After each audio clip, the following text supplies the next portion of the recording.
Aujourd'hui, nous sommes à la Possession, dans la rue Sarda Garriga. C'est une des artères principales de la commune. Comme vous le voyez, elle est bordée de logements et de commerces.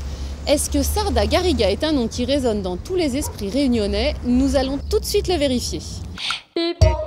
Et vous savez qui était Sarda Garriga? Oh bah c'était... Qui a marché sur la Lune, quoi. Ça l'avait découvert à La Réunion, ça.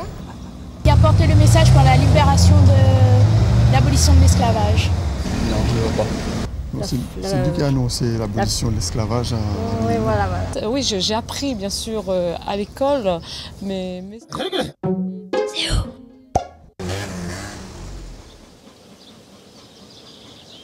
Le nom de Sarda Garriga rime toujours avec 20 décembre. En 17 mois à peine, Joseph-Napoléon Sarda Garriga a mis en œuvre la plus grande transformation sociale de l'histoire de la Réunion.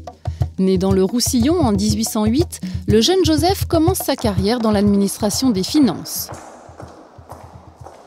Le 14 octobre 1848, notre franc-maçon débarque à Saint-Denis. Il a pour mission d'abolir l'esclavage en douceur. À la veille de la campagne sucrière, c'est déjà dans l'air du temps, mais les planteurs sont contre et les esclaves sceptiques. En 1794, on leur avait déjà promis sans aucun effet.